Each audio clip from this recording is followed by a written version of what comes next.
Cooperativa. Es presentado por La Educación Puede Cambiar el Mundo. Universidad Alberto Hurtado. GAES, líder mundial en corrección auditiva y el especialista en audición. GAES, viviendo el sonido. Y Clínica Avansalud. Nuestra especialidad es hacerte sentir bien. El primer café en cooperativa. Conduce Cecilia Robaretti.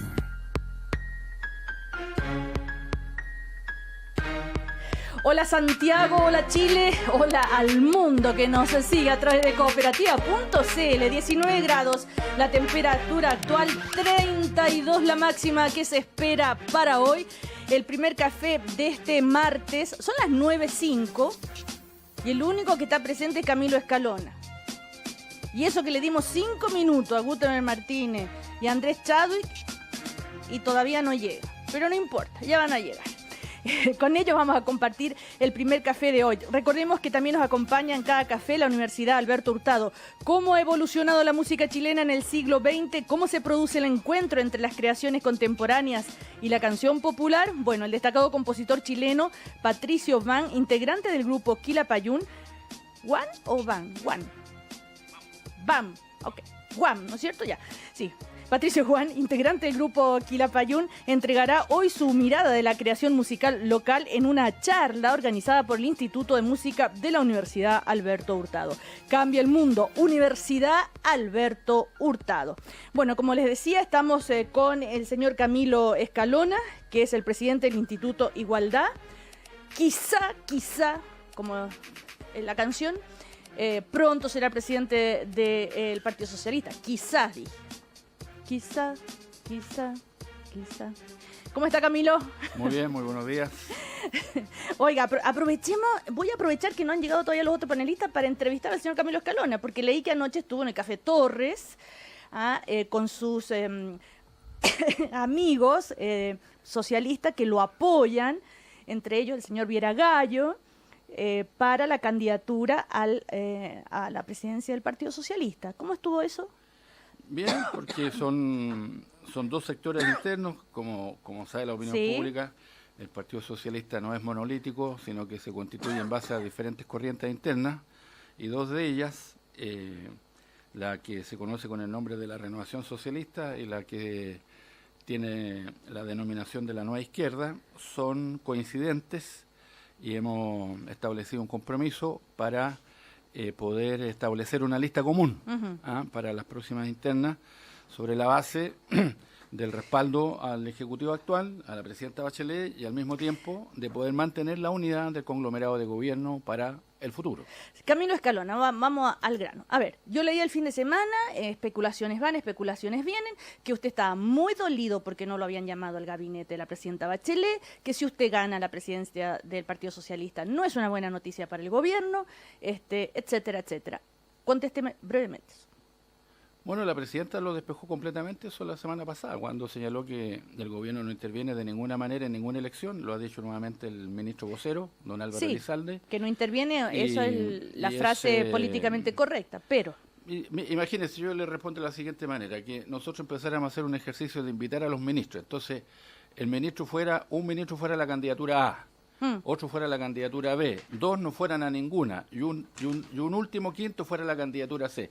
Sería una imagen caótica, o sea, no es posible. Por eso que no es casual que la Presidenta diga que el gobierno no interviene, porque el gobierno es de todos, les pertenece a todos. Sí. Y en consecuencia sería absurdo que se intentara arrastrarlo a una suerte de participación en una elección interna de un partido que la apoya a la Presidenta en su conjunto. Pero Camilo Escalona, yo no le estaba preguntando sobre la postura de la Presidenta, sobre lo que la Presidenta pueda pensar, sino lo que usted pensó o sintió cuando no lo llaman al gabinete. ¿Usted tenía expectativas? Mire, yo pensé que fue el resultado de que yo perdí las elecciones. O sea, eso ocurrió el día 17 de noviembre más bien. ¿Se da cuenta? O sea, yo soy una persona que se dedica a la política hace muchos años y conozco cuál es el efecto que producen los resultados electorales. Yo participo en democracia, me gustan las elecciones, me gusta ser candidato, pero sé que cuando uno pierde se debilita, ¿no? Se debilita muchas veces de manera muy notoria. Entonces, por lo tanto, a mí no me sorprendió de ninguna manera, se lo digo con mucha sinceridad, no ser incluido en el gabinete. Ahora, de marzo para acá, yo he podido visitar el país y hacer un ejercicio que hacía tiempo que no hacía. Y para eso, y de ese punto de vista estoy contento y feliz, porque me ha permitido retomar un contacto, un vínculo, un enlace que como parlamentario es muy difícil de mantener. He estado en todo Chile, he conversado con miles de personas, con centenares de amigos que no veía hace mucho tiempo, entonces me ha permitido hacer un ejercicio que me ha fortalecido. O sea, ¿usted me quiere decir que un gobierno nunca va a convocar a su ministerio, perdón la palabra, a un perdedor? No, nunca. Hay excepciones que corresponde a la propia mandataria o un mandatario decidir. Por ejemplo, yo le voy a colocar un caso emblemático. Ricardo Lagos en educación en el año 90. ¿No? Ese fue un caso muy emblemático. ¿Y ahora Undurraga? Bueno, yo entiendo de que, desde el punto de vista de las propuestas presentadas por la democracia cristiana, estaba el actual ministro Undurraga y la presidenta lo tomó en cuenta. La función mía como dirigente político no es lo mismo que la de un ministro técnico. Okay. ¿No? Entonces, o sea, usted no está para ir a un ministerio técnico. Yo no me considero habilitado por un ministerio técnico, la verdad. ¿O es ministro del Interior? Yo creo que uno tiene que saber... ¿O nada? No, hay carteras políticas, pero yo no aspiro a entrar al gabinete. Yo aspiro a ser candidato a la presidencia del Partido Socialista. Pero yo entiendo que razonablemente a mí se me hubiera invitado a una función de carácter político, no técnico. Y no me siento en absoluto sentido, Yo me siento muy contento. He tenido una oportunidad preciosa de poder revalidar mi trabajo en todo el país con la base socialista y eso es impagable. Twitter, que aclararle al señor Escalona que no toda la renovación apoya su candidatura. Es lógico eso. Lógico. Ahora, ningún sector apoya completamente a otro. Supongamos que yo soy, porque yo no lo soy, militante socialista. ¿Por qué debería preferir al señor Escalona que a la señora Isabel Allende? Mire, yo no estoy en competencia con la senadora Allende porque ella no ha manifestado su decisión de participar. Puede que ella no lo haga, ¿no? Porque hay personas que razonablemente opinan que con la expectativa presidencial de país que ella tiene, sería mejor que no participar en estas elecciones internas. De manera que yo no me voy a comparar con ella mientras tanto. Porque, ¿para qué? No tiene sentido. Ahora, yo sí me siento en condiciones de aportar. ¿Y con quién se compara? Conmigo mismo, pues yo me siento en condiciones de aportar. ¿Cuál es la diferencia entre Camilo Escalona y otra tendencia dentro del partido? El solo hecho que no haya una candidatura que haya sido capaz de unir una cantidad significativa de sectores indica una cosa, que estamos en condiciones, quienes nos hemos reunido, porque tenemos una lista amplia, abierta, transversal, no tenemos una opción cerrada, se pueden incorporar muchos otros sectores, este es un proceso que recién comenzó, es un proceso abierto a que muchos otros se puedan incorporar. Lo que está demostrando lo que ha ocurrido en estos últimos días es que estamos en condiciones de darle la gobernabilidad que el partido necesita para apoyar ahora a Bachelet, pero para mantener la coalición unida en la perspectiva de un próximo gobierno en 2017. Y consolidar las reformas que se han implementado en estos meses. ¿Quiénes estaban anoche en el Café Torre? Estaba de peso pesado. Fulvio Rossi, Marcelo Chilin, José Antonio Peregallo, Juan Luis Castro, César Valenzuela, Patricio Tapia, el alcalde Miguel Ángel Aguilera de San Ramón, don Pablo Gutiérrez.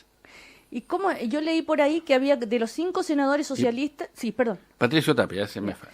De los 5 senadores socialistas, solo uno apoya a Camilo Escalona. ¿Qué pasa con los otros? Mire, yo pienso que la fortaleza de mi opción es la reivindicación del Partido Socialista como una organización de militantes. Cada uno vale igual que el otro.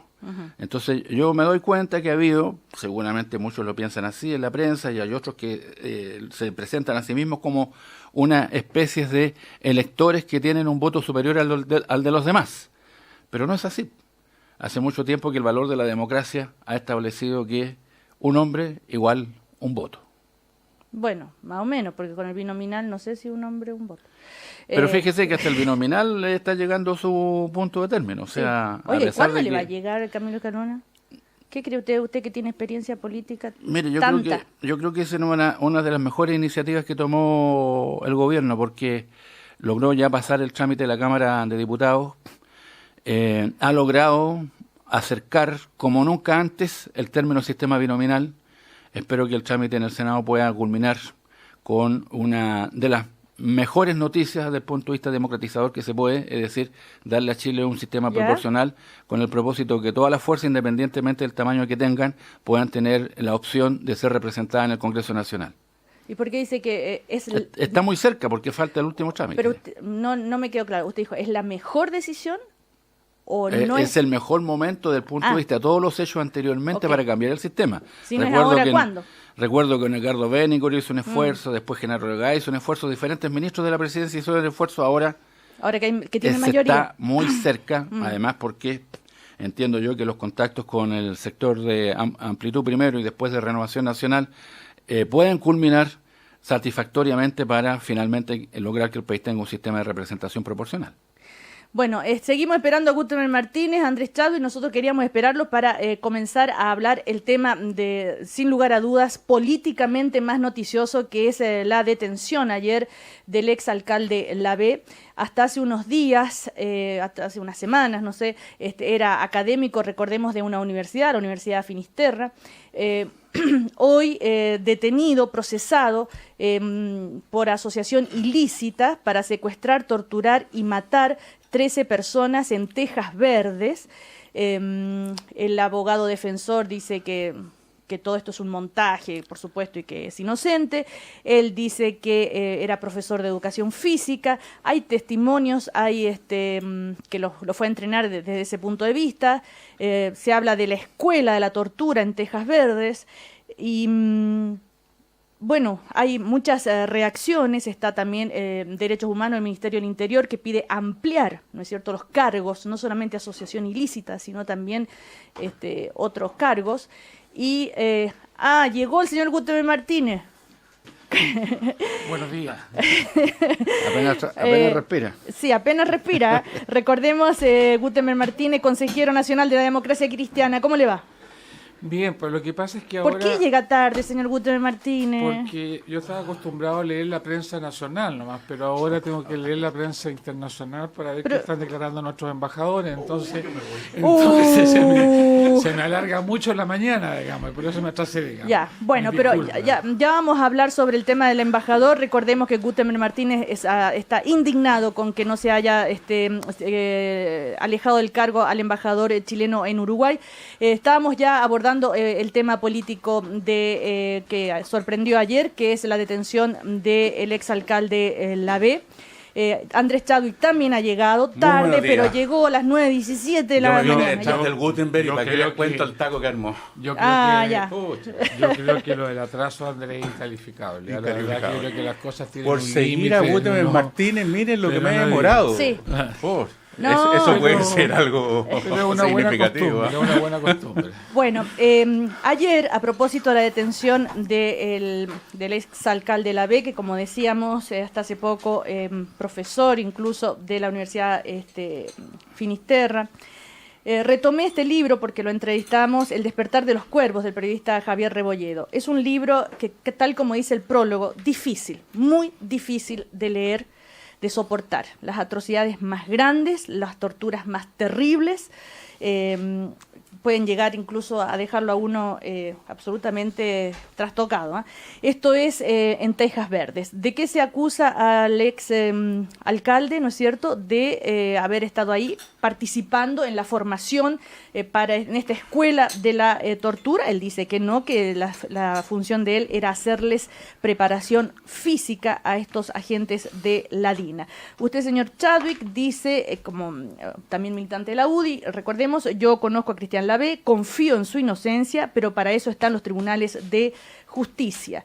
Y recordemos también que el presidente de la UDI fue a visitarlo, dijo vamos a visitar a un amigo, a un militante destacado, y también Ernesto Silva, y también dijo que le parecía que la justicia no funcionaba igual para todos, que con qué rapidez Derechos Humanos del Ministerio del Interior estaba pidiendo ampliar ¿no es cierto?, las causas, las acusaciones, que por qué no trabajan así de rápido cuando se trata de temas de terrorismo, y que esto le venía muy bien al gobierno en este momento, que estaba pasando por dificultades. Andrés Chávez. Así es, yo creo que son, como lo dije ayer, son los tribunales de justicia los que deben determinar las responsabilidades que puede haber o no haber incurrido Cristian Lavé. Y yo creo que en esto tenemos que tener también tener una visión más amplia. Creo que en nuestro país hemos avanzado mucho en estos años para efecto de tener todo hoy día un consenso que creo que es muy fundamental, que las violaciones a los derechos humanos no pueden quedar en la impunidad. Y, por otra parte, de que tener la calma y la tranquilidad para saber que las investigaciones judiciales van teniendo distintas instancias y, por lo tanto, no podemos quedarnos solo con lo que es hoy día una primera resolución judicial, sino que esperar el curso de la investigación y para poder determinar qué es lo que ocurrió, cuáles pueden ser eventuales responsabilidades de Cristian Lavé y esperar con calma la decisión de los tribunales. Por lo tanto... Pero me gustaría una palabra sobre Ernesto Silva, porque les insisto, dice, uno se hace la pregunta de si la justicia opera igual para todos, cuando vemos a dirigentes reconocer haber participado en hechos de sangre y andan libres por las calles, dijo en alusión a participación intelectual de Telier en el atentado a Pinochet, por ejemplo.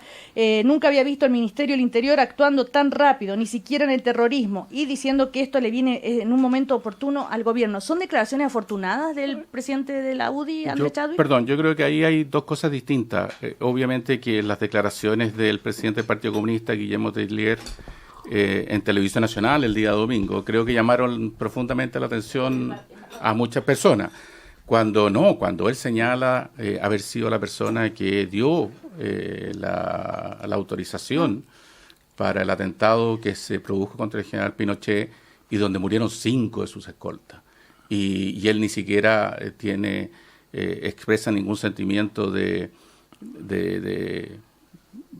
arrepentimiento o de reconocer un error. O de reconocer al menos un error donde hay 5 muertos. Entonces, obviamente que eso llamó la atención y sorprende que una persona con la representación que él tiene, al haber asumido esa responsabilidad, bueno, las acciones en los tribunales de justicia o acciones de carácter judicial no conocemos hasta el momento. Pero así que eso yo creo que se refería al presidente Ernesto Silva. Ahora, sí sabemos que se refería a eso, pero que le viene bien al gobierno y todo eso es ir a esas son apreciaciones políticas. Lo que sí a mí me tocó, y creo que nosotros estábamos... Camilo, sí, no recuerdo bien si Gutenberg. No, yo soy más joven que usted. Usted es un adolescente aún. Cuando el programa de derechos humanos del Ministerio del Interior era un mero decreto, era un simple decreto, y creo que Camilo estábamos en el Senado cuando se creó el Instituto de Derechos Humanos y todos concurrimos a que el programa de derechos humanos se transformara en ley y tuviese por lo tanto la estabilidad jurídica del Ministerio del Interior. A mí me tocó ser ministro del Interior y por eso lo señalo, el programa de derechos humanos, y me tocó a mí como ministro del Interior verlo funcionar. Es un programa que funciona absolutamente en términos normales, con apego a la ley y cumple sus funciones. Ahora, sin embargo, hace un momento atrás justamente se decía que durante el gobierno de Sebastián Piñera esta institución no había funcionado prácticamente. Eso sí que yo puedo decir que es una injusticia tremenda. Yo como ministro del Interior lo puedo señalar que sería El abogado del Ministerio del Interior lo dijo. Una acusación muy injusta, porque ese programa funcionó de acuerdo a todos los rigores de la ley, no recibimos nunca ningún tipo de quejas, sino que por el contrario, y durante lo que fue el gobierno del presidente Piñera, el programa de derechos humanos, el Ministerio del Interior, funcionó con apego a la ley y en forma eficiente. Claro, es el abogado del Ministerio del Interior, Rodrigo Olledó, quien dijo justamente, hizo esa acusación. Usted lo escuchaba, Camilo Escalona, en el diario Cooperativa. Muy injusto lo que está señalando. Y muy equivocado, y creo que no debe tener ninguna información al respecto. Pero yo creo que... Quisiera... Yo hablé ya, así que Martínez... No, pero usted es un candidato a pesar de que yo tendría el privilegio de la puntualidad y claro, nuevamente, pero creo que el privilegio del buen alumno. Yo recibí instrucciones junto con don Andrés Chadwick que llegáramos tarde y para dar la oportunidad para que se expresara más largo en la mañana. Entonces yo soy disciplinado, digamos, ese tipo de materia. ¿Ya? ¿Le gustaría que sea este señor Escalona el presidente? A mí no me corresponde interferir en yo soy jefe de campaña de los otro dos partido. Sí. No. Pero adelante, Camilo, si quiere. Mire, yo creo que el tema de fondo era el de la detención del exalcalde Cristian Lavé, no con un ánimo de de mortificar a las personas que hayan sido o son cercanas a él. Lo que ocurre es que yo leí ayer, se puede tener acceso por internet, la resolución de la magistrada Mariela Cifuentes. Y los hechos que ahí se exponen y se relatan son francamente estremecedores. Es la transformación del antiguo regimiento Tejas Verdes en la provincia de San Antonio en un centro atroz, no solo de tortura, sino que de ejecuciones, con una instalación, llamémosla así, en el subterráneo del casino, en la que se llevaban a cabo primero los tormentos y luego se ejecutaba a los detenidos y se les hacía desaparecer. Algunos de esos cuerpos fueron rescatados de las aguas del río Rapel en descomposición, otros no aparecieron nunca. No solamente eran personas dirigentes políticos, por ejemplo, hay 2 carabineros que tuvieron un altercado con el capitán un día y se lo llevaron preso y allá los torturaron y los terminaron ejecutando. O sea, es un relato de una etapa de la vida de Chile atroz. Entonces, yo creo que es enteramente inconsistente la teoría de que el entonces teniente Lavé era profesor de gimnasia. Anatolio Zárate, que es uno de los detenidos, uno de los testimonios, recordemos que él, con las prácticas de la tortura y de las descargas eléctricas, tuvo una lesión que lo dejó prácticamente paralizado, y él, como todos los torturados, le tenían unas capuchas y a él en un momento se corre la capucha y él dice haber visto ahí a Cristian Lavé. Después está el testimonio también, y ese es clave, de Patricio Salvo, ex conscripto, que estaba a cargo del patrullaje nocturno, del control de toque de queda, y él relata en esta entrevista que le da justamente, que está en este libro y que después se toma en el juicio, cómo le presentan a Cristian Lavé. Él estaba ahí, era testigo, era como el profesor, según él, de cómo se instruía. Gutenberg Martín. No, lo que yo quería decir era 2 cosas. Bueno, primero, yo creo que las violaciones a los derechos humanos merecen siempre, eso no tiene tiempo, y cuando son crímenes de lesa humanidad no tienen prescripción posible. Tienen que ser investigados y bienvenida a la justicia sobre aquello, y que las instituciones funcionen y funcionen bien, y dichos violadores tienen que ser perseguidos aquí y en cualquier país del mundo donde se violen los derechos humanos. Eso es una cuestión de principio que tiene que ser absolutamente inalterable, y más aún para todos aquellos que en Chile luchamos por la democracia y que lo hicimos pacíficamente. Ahora, Tejas Verdes no tiene un buen pasado. Yo recuerdo historias de miembros de la democracia cristiana con ocasión del asesinato de Mario Martínez, que fue un militante de la DC, que fue asesinado y encontrado en las playas de la zona, en que en algunos velatorios que se hicieron en la playa con posterioridad a la muerte de Mario Martínez, fueron reprimidos no solo por carabineros, sino que por personal de Tejas Verdes, que actuaba como una fuerza represiva en la zona, a pesar que, entre comillas, desde un punto de vista formal, esa acción le correspondería solamente a las policías. Ahora, desde un punto de vista político, yo creo que las declaraciones del presidente de la UDI son lamentables. Yo creo que ha ido perdiendo un poco el norte en este tipo de materia. Uno había visto algún tipo de avance en esto, y lo que ahí se está produciendo yo creo que es un retroceso, claramente un retroceso. Creo que el que la UDI como partido se involucre en una situación misma es una muy, muy mala práctica. Creo que las solidaridades humanas o personales son eso, solidaridades humanas y personales, pero cuando se confunden con solidaridades políticas y además se pretenden de algún modo cubrir con juicios políticos, me parece que implica un retroceso de la UDI muy lamentable, si es que había avanzado sobre la materia. Andrés Chávez. Yo tengo una opinión distinta, o sea, yo creo que no cabe la menor duda, y todos los que estamos aquí lo tenemos perfectamente claro, todo lo que es el más categórico rechazo a toda forma de violación de los derechos humanos aquí y en cualquier parte del mundo, como ha agregado muy bien Gutenberg Martínez, y que la justicia es la que le corresponde actuar para hacer las investigaciones, esclarecer y sancionar a los responsables, de cualquiera de estos crímenes atroces que se cometieron en el pasado. Sí. Ahora, con respecto a la actuación de la UDI, lo que ha ocurrido ayer, yo lo entiendo dentro de un marco de solidaridad humana, que es muy natural.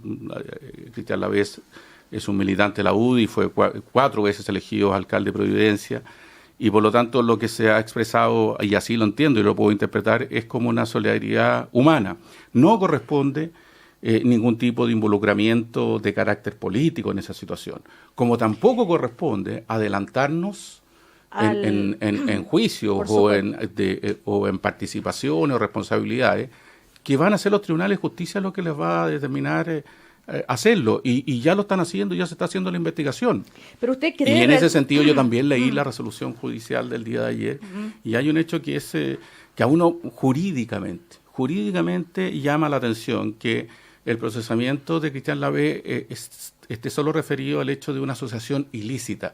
No hay una acusación directa de él de un delito de base, como llamamos los abogados, de tortura o de algún crimen.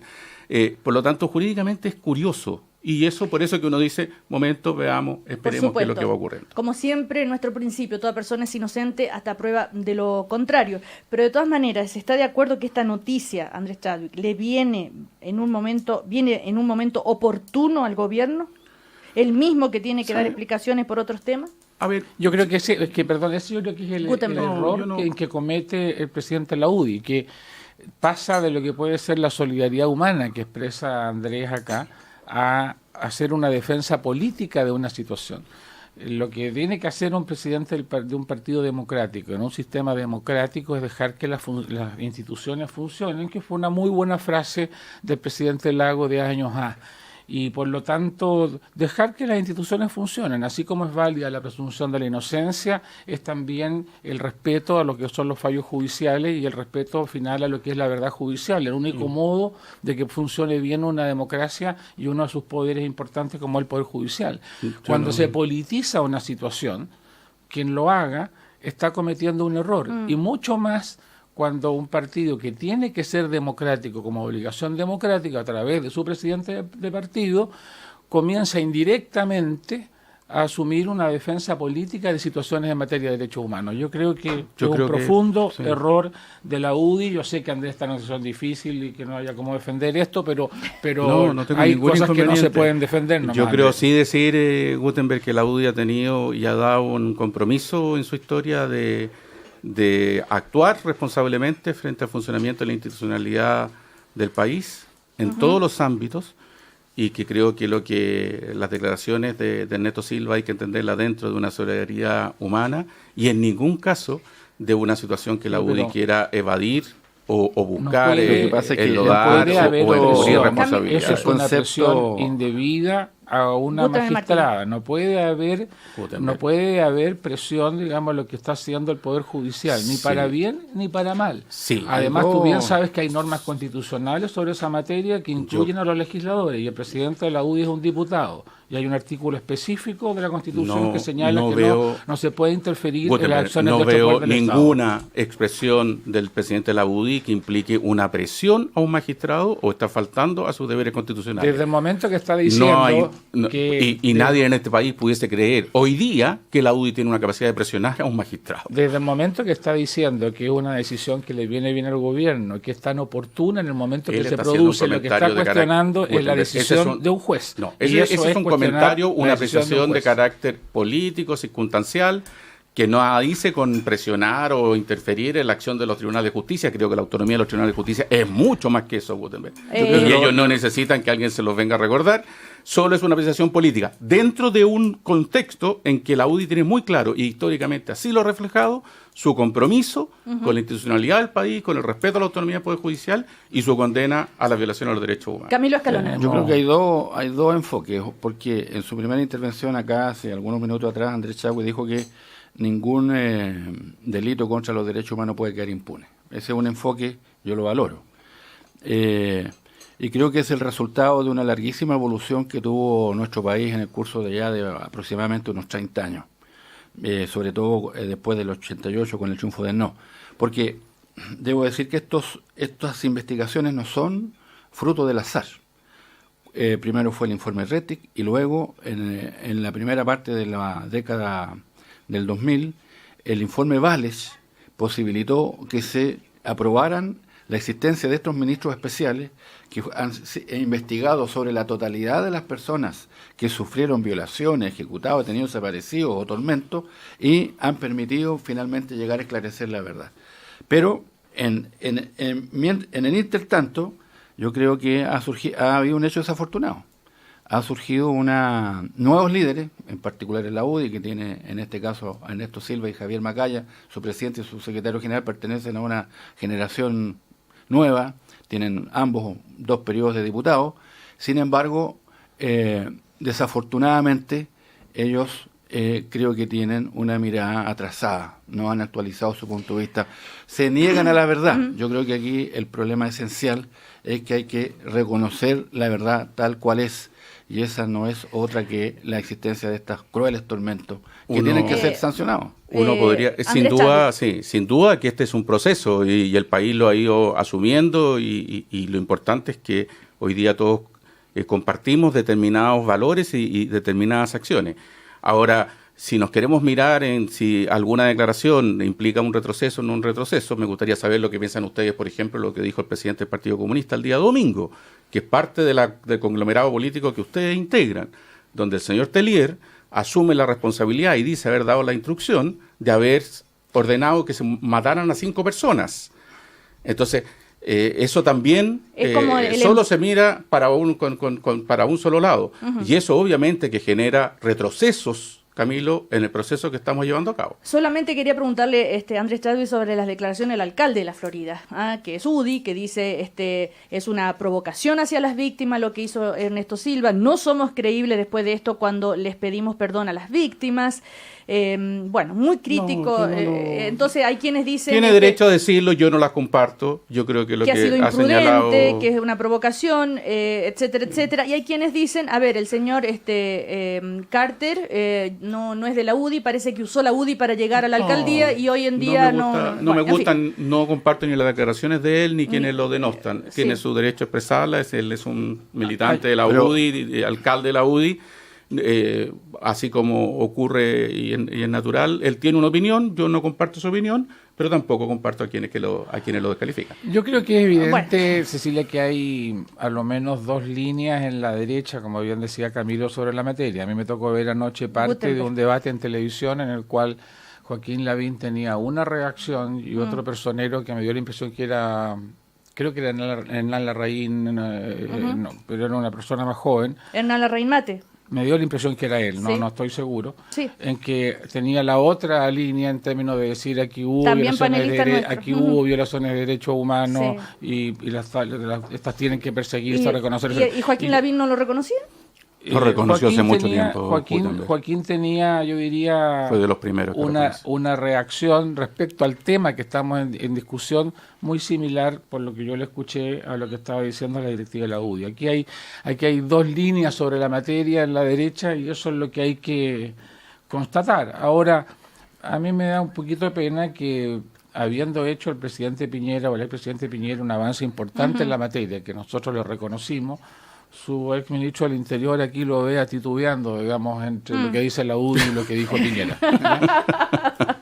Bueno, en todo caso, no es para la risa, obviamente, lo que sucedía en Tejas Verde, independiente de si el señor Lavé es o no responsable, ¿no es cierto? Sin duda alguna, todos condenamos esos hechos, así que aquí no hay titubeo, señor Martínez. Claro, y este caso vuelve a remover la historia, y eso es lo impresionante cuando tanto se trata de seguir adelante y pareciera que la vida, la historia vuelve a actuar y nos vuelve a retrotraer a estos casos. Yo quería preguntarle a ustedes, como a los 3, como políticos de experiencia, de larga trayectoria, que han vivido todo el proceso, ¿cómo es posible que se demore tanto la justicia? ¿Cómo es posible que hasta el día de hoy todavía estemos en estos temas? Que haya sido alcalde, que si es el caso, con estas acusaciones, cuando uno lee, se han puesto en el lugar de las víctimas, no sé, bueno, hay veces que la justicia se demora, hay veces que no actúa. En el caso, por ejemplo, del asesinato del senador Jaime Guzmán, hoy día existe total y completa impunidad. ¿Porque la justicia no actúa o porque no se le da o porque el sistema no ha actuado, no se ha encontrado a ninguna de las personas, se han fugado, se han paseado por el mundo, han entrado y salido de Chile. Hay veces que la justicia tampoco nada dice. Pero cuando la Vera y tampoco se dice nada en este programa con los dichos del señor Tellier el día domingo. Lo acabamos de decir. No tú, pero yo le he preguntado, el señor Tellier asume una responsabilidad. Y no es la primera vez que lo dice. Y peor aún. No es la primera vez. Peor aún, pero creo que eso debiera ser rechazado por todos los que estamos aquí. ¿Me permite, Cecilia? Por supuesto, Camilo Escalona. Bueno, yo considero que la situación de Chile, ya me voy a referir al último que dice Chagüe, no es ni blanca ni negra, porque en nuestro país hay 66 oficiales o suboficiales de las distintas ramas, 66, que han recibido condena por crímenes o violaciones a los derechos humanos. 66. 65 están detenidos. Uno, por razones que no logré descifrar la información que saqué de internet, uno no está preso. 65 están presos. 63 en Punta Peuco. 2 en penales de regiones. O sea, hay 65 violadores de los derechos humanos que suman entre ellos varios centenares de años por crímenes, como lo que la jueza Mariela Cifuentes ha investigado y está sancionando. Es decir, este fue un largo proceso que se abrió campo de manera dificultosa, lenta, muchas veces angustiante, porque aparecía que en el país se iba a imponer un manto completo de impunidad, y la justicia, con el respaldo de la sociedad, fue capaz de ir abriendo camino paso a paso y de manera paulatina, yendo mucho más allá de lo que han hecho otros países en situaciones similares a la nuestra. 65 personas condenadas por crímenes con muchos centenares de años de cárcel. Yo creo que eso también hay que decirlo, porque no todo ha sido incapacidad de la justicia para poder investigar y llegar a la verdad de la justicia. Ahora, la acción que elimine la vida de personas inocentes, como la que señala aquí Andrés Chadwick, yo no he escuchado ni he visto ese programa, de las declaraciones del diputado Tellier, son obviamente rechazables, porque el patrimonio de la vida humana es inviolable. Nadie en política tiene el derecho de tomar la decisión de quitarle la vida a otro. Y en consecuencia, forma parte del gran valor que también triunfó en política, seamos claros, porque este es el valor que triunfó el día 5 de octubre para el plebiscito. Este era un valor que no estaba resuelto en la sociedad chilena, hasta ese día, incluso después. Porque no olvidemos que aquí, a pocas cuadras de aquí, el año 89 fue asesinado por la CNI Cagnesme. O sea, el valor del respeto a la dignidad de la persona humana lo logró imponer la sociedad chilena después de un largo esfuerzo. Así que todo lo que se salga de eso tiene que ser condenado. Me gusta escucharte, Camilo, y lo comparto plenamente.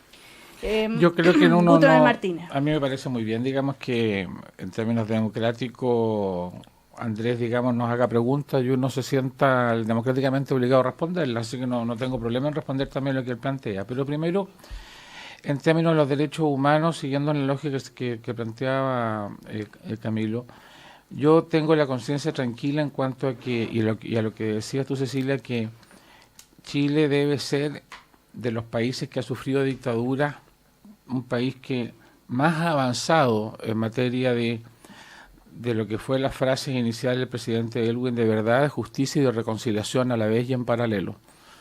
Si uno compara los procesos, España, Portugal, Brasil, Argentina, Uruguay, países que vivieron situaciones de dictadura, no hay procesos de derechos humanos durante tanto tiempo como lo está habiendo acá en Chile, ni hay una permanencia, digamos, en el tiempo de ese seguimiento, ni hay vueltas de hoja o como se ha dado, digamos, en alguna de esas realidades.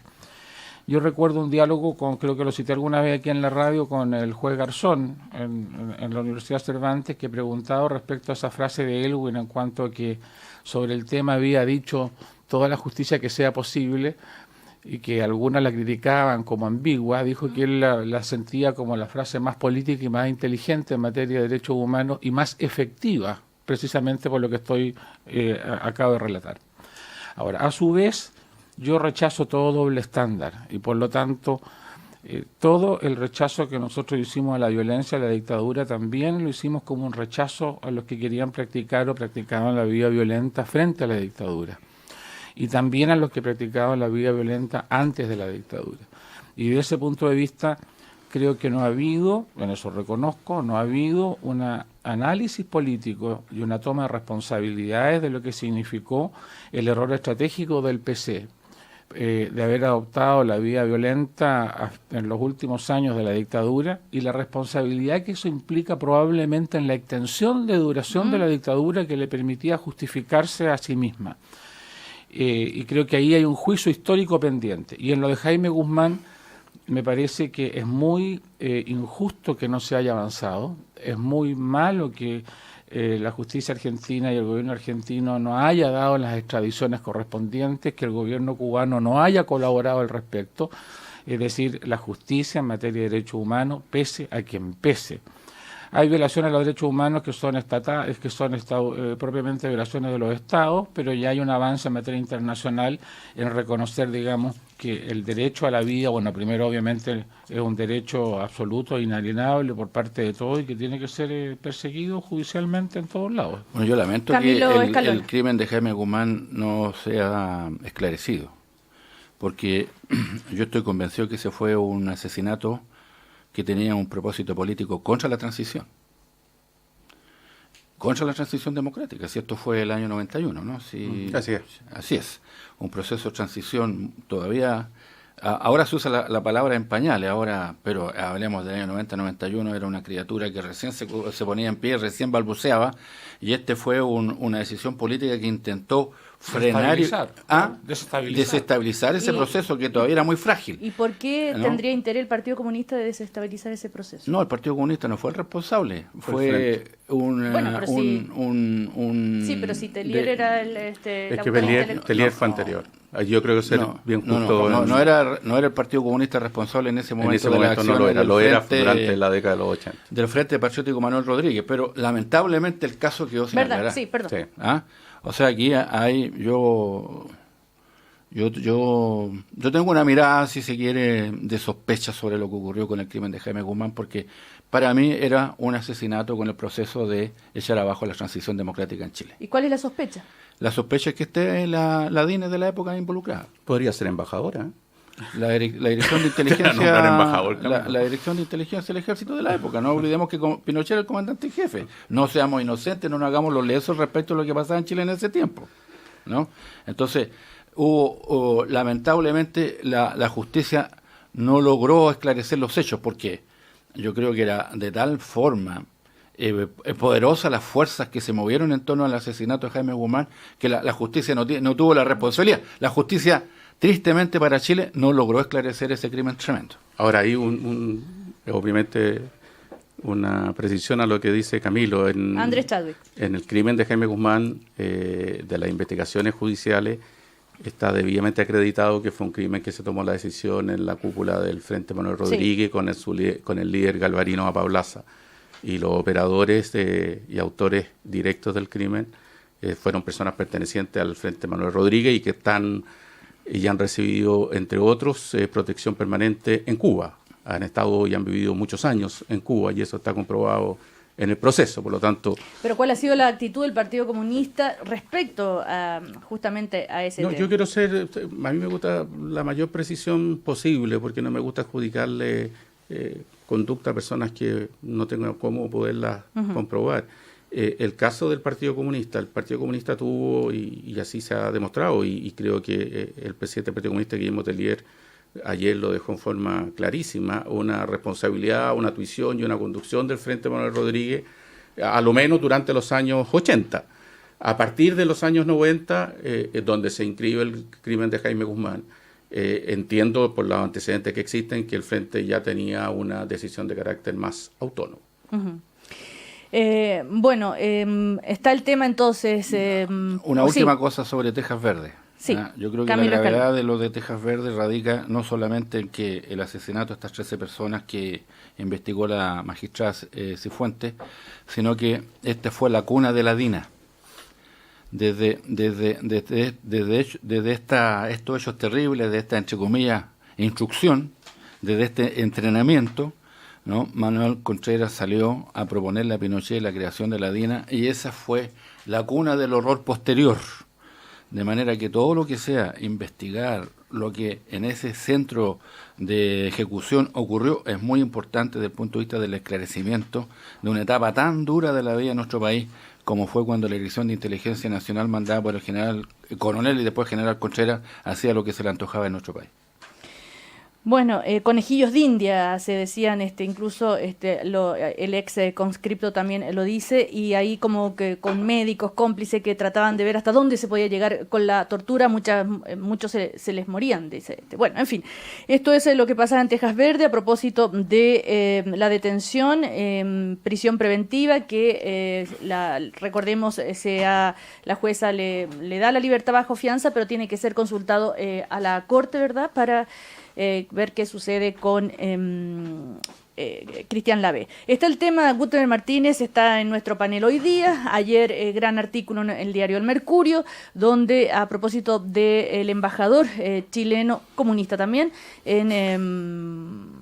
también digo por lo que estábamos hablando de Telier, en Uruguay. Gutenberg, la palabra es suya. Esto de que si hubiera sido demócrata cristiano seguro ya estaría fuera. ¿Cuál es, a ver si nos puede explicar más el alcance político de esas palabras? No, los antecedentes se han referido públicamente en las últimas semanas con bastante profusión, diría yo. Decir, acá hay una cierta continuidad. Y los precedentes están en el caso de embajadores de demócrata cristiano, en el caso de Claudio Huepe y Marcelo Rosa, que en el gobierno anterior de la presidenta Bachelet, por declaraciones que no decían relación a atacar a miembros de la coalición ni a ciudadanos chilenos como tales, sino que a pareceres políticos de otro tipo que el gobierno entendió que no podían hacer los embajadores porque eran representantes estatales o del Estado chileno, dejaron de inmediato el cargo y lo pusieron su renuncia y el gobierno se la aceptó. Como a su vez en el gobierno de Piñera, en el caso del ex senador Otero, se aplicó la misma lógica. Y yo creo que aquí, desafortunadamente, el gobierno y la Cancillería adoptó un procedimiento muy equivocado que, a mi juicio, significa un doble estándar. Esto es que depende de quién haga las cosas, cuál es el juicio que se coloca. Y por eso yo digo que me temo que si hubiera sido un embajador demócrata cristiano, se le habría pedido la renuncia. ¿Pero por qué? Por lo que estoy diciendo. Pero comparando con el pasado, pero políticamente, hagamos un análisis más fino. Estoy comparando dos gobiernos con el mismo jefe de Estado y jefe de gobierno, con la misma jefe de Estado y con la misma jefe de gobierno, con una política que yo podría decir que es tradicional en la Cancillería de los gobiernos democráticos, que los embajadores son representantes del Estado de Chile y no son representantes políticos de un determinado partido, que no pueden emitir juicios políticos a favor o en contra, sino que tienen que representar al Estado de Chile. Cuando alguien se sale de esa norma, el precedente de las cancillerías democráticas ha sido que tiene que abandonar el cargo. Y ahora ha habido un cambio de posición. Por eso que yo decía que llegué tarde en la mañana, porque ahora hay que empezar a leer la prensa internacional para ver qué opinan nuestros embajadores, porque pueden haber novedades sobre la materia, porque están autorizados por la Cancillería y por el gobierno para emitir opiniones políticas. A ver, pero esto significaría entonces que el gobierno le puesto en la balanza el Partido Comunista y la democracia cristiana, inclina por el Partido Comunista y trata de perjudicar a la democracia cristiana. No se entiende el análisis fino político. El problema de estar en este programa es que nosotros tenemos una coordinadora aquí demasiado inteligente, entonces a uno lo somete, digamos, a exámenes que podrían no ser aprobados debidamente. Por lo tanto, yo prefiero repetir lo que he dicho nomás. Pero juégatela, Gutenberg, juégatela. Me temo no que dudes. en el caso que hubiese sido un embajador demócrata cristiano ya estaría fuera del cargo. Lo dijo todo. Lo ha dicho todo, no necesitamos interpretarlo. Sí, a buen entendedor, pocas palabras. O sea, es que ya más claro imposible.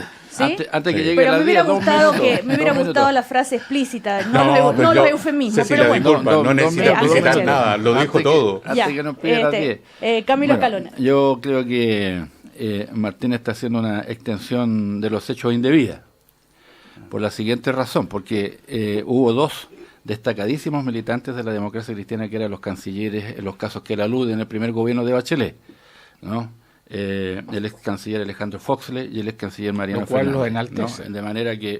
De manera que esta partidización de las decisiones me parece a mí que es una extensión claramente indebida. Pero déjame concluir. Pero por Dios que voy al tema principal. Cancilleres demócratas cristianos le hayan pedido la renuncia por un principio a dos militantes. Pero déjame ir al tema principal. Yo considero de que es muy malo en política escalar las demandas.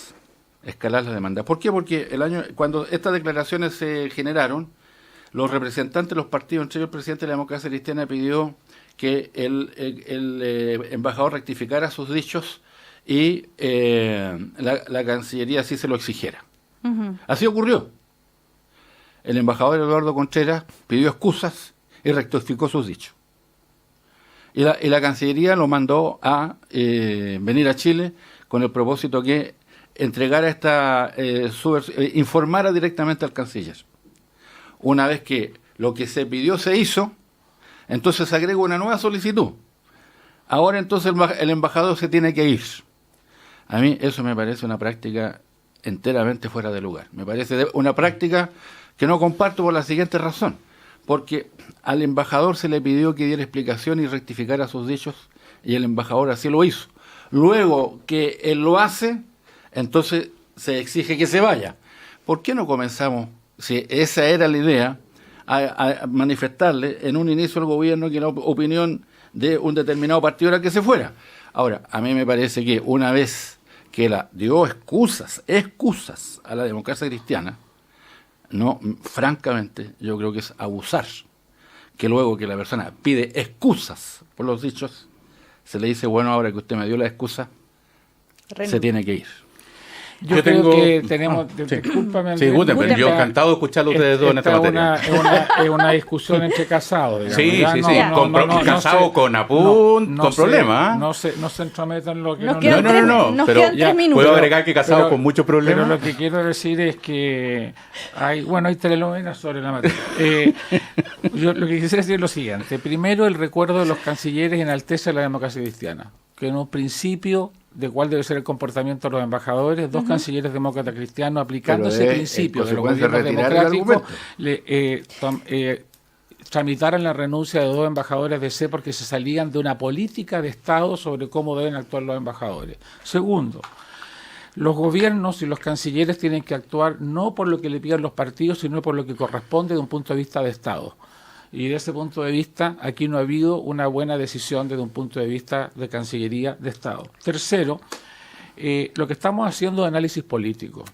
Las cosas ya están cerradas, el gobierno tomó una decisión, sentó un precedente, e insisto, ahora hay que dedicarse a leer la prensa internacional para ver qué declaran nuestros embajadores, porque ahora están autorizados para hablar de política como ellos quieran. Pero Gutenberg Martínez, la decisión la toma la presidenta de la República, ¿verdad? No sé quién la tomó, porque yo no sí, la política. Yo creo que ahí está el problema. Yo no soy claro, parte. pero la política de Estado la decide la presidenta o el presidente lo único que en sé gobierno, es que yo vi al canciller anunciando una decisión y por lo tanto entiendo que es una responsabilidad del canciller. Pero si yo le pregunto a usted como profesor, ¿quién dirige la política exterior de Chile? Es que una cosa es la política exterior de Chile y otra cosa son las normas de los funcionarios públicos. ¿Quién nombra los embajadores? Es que, ella nombra embajadores. Así es. Y por lo tanto el comportamiento de un embajador, y por eso que ahora se está estudiando la norma que los embajadores sean ratificados por el Senado, son funcionarios públicos en el ejercicio de un cargo.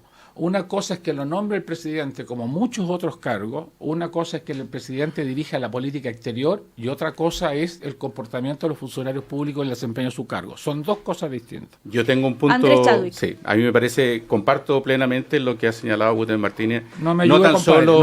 No me ayude, compadre. Lo comparto con más entusiasmo ahora. No tan solo por los precedentes que él ha señalado, sino que los precedentes refuerzan algo que ha sido fundamental dentro de la política exterior chilena, que es que los embajadores son embajadores de Chile y representan a todos los chilenos. Y eso ha sido un elemento central en la política exterior chilena. Dicho eso, los embajadores son nombrados por la Presidenta de la República y por consiguiente son personas de la exclusiva confianza de la Presidenta de la República. Y aquí no correspondía que el embajador renunciara, lo que hubiese sido muy bueno, pero si no lo ha hecho, lo que corresponde es que la Presidenta de la República, visto de que este embajador ha faltado a principios básicos de la política exterior chilena, le pida ella la renuncia, porque al no hacerlo puede estar avalando la conducta que ha tenido este embajador. ¿Algo más? Camilo, yo considero que se intentó hacer un temporal en un vaso de agua con esta situación. Francamente se ha ideologizado completamente.